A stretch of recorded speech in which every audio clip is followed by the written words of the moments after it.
முதல் வாசகம். கடவுளே இருளின் அதிகாரத்திலிருந்து நம்மை விடுவித்து தம் அன்பார்ந்த மகனின் ஆட்சிக்கு உட்படுத்தினார். திருத்தூதர் பவுல் கொலோசேருக்கு எழுதிய திருமுகத்திலிருந்து வாசகம். அதிகாரம் 1, இறைவசனங்கள் 9 முதல் 14 முடிய. சகோதரர் சகோதரிகளே, நீங்கள் நற்செய்தியை ஏற்றுக்கொண்ட நாள் முதல் உங்களுக்காக தவறாமல் இறைவனிடம் வேண்டி இவ்வாறு அவரிடம் கேட்டுக்கொள்கிறோம்.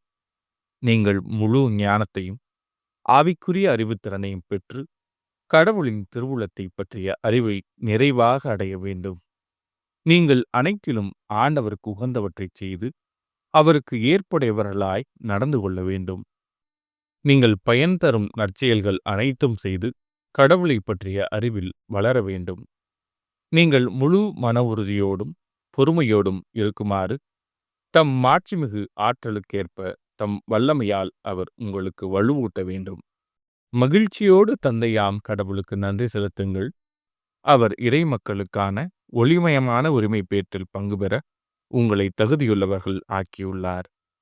அவரே இருளின் அதிகாரத்திலிருந்து நம்மை விடுவித்து தம் அன்பார்ந்த மகனின் ஆட்சிக்கு உட்படுத்தினார்.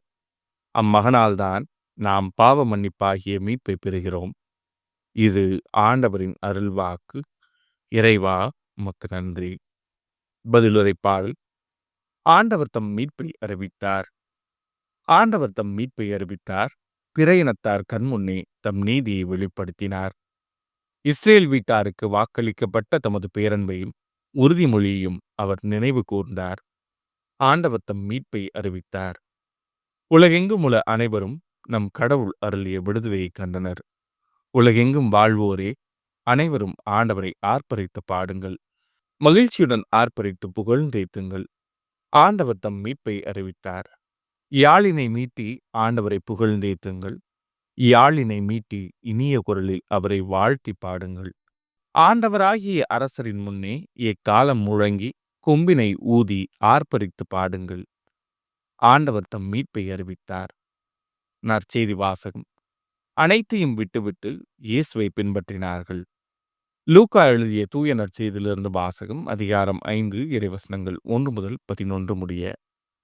அக்காலத்தில் இயேசு கெனசரேத்து ஏரிக்கரையில் நின்று கொண்டிருந்தார். திரளான மக்கள் இறை வார்த்தையை கேட்பதற்கு அவரை நெருக்கிக் கொண்டிருந்தனர். அப்போது ஏரிக்கரையில் 2 படகுகள் நிற்க கண்டார். மீனவர் படகை விட்டு இறங்கி வலைகளை அலசிக் கொண்டிருந்தனர். அப்படகுகளுள் ஒன்று சீமோனுடையது. அதில் இயேசு ஏறினார். அவர் கரையிலிருந்து அதை சற்றே தள்ளும்படி அவரிடம் கேட்டுக்கொண்டு படகில் அமர்ந்தவாறே மக்கள் கூட்டத்துக்கு கற்பித்தார். அவர் பேசி முடித்த பின்பு சீமோனை நோக்கி, ஆழத்திற்கு தள்ளிக்கொண்டு போய் மீன் பிடிக்க உங்கள் வலைகளை போடுங்கள் என்றார். சீமோன் மறுமொழியாக, ஐயா, இரவு முழுவதும் நாங்கள் பாடுபட்டு உழைத்தும் ஒன்றும் கிடைக்கவில்லை. ஆயினும் உமது சொற்படியே வலைகளை போடுகிறேன் என்றார். அப்படியே அவர்கள் செய்து பெருந்திரளான மீன்களை பிடித்தார்கள். வலைகள் கிழியத் தொடங்கவே மற்ற படகிலிருந்து தங்கள் கூட்டாளிகளுக்கு செய்கை காட்டி துணைக்கு வருமாறு அழைத்தார்கள். அவர்களும் வந்து 2 படகுகளையும் மீன்களால் நிரப்பினார்கள். அவை மூழ்கும் நிலையிலிருந்தன.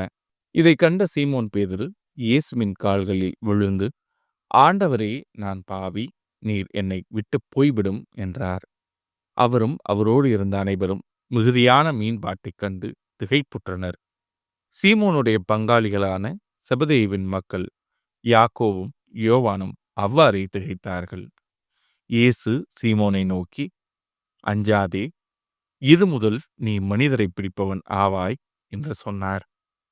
அவர்கள் தங்கள் படகுகளை கரையில் கொண்டு போய் சேர்த்த பின் அனைத்தையும் விட்டுவிட்டு அவரை பின்பற்றினார்கள்.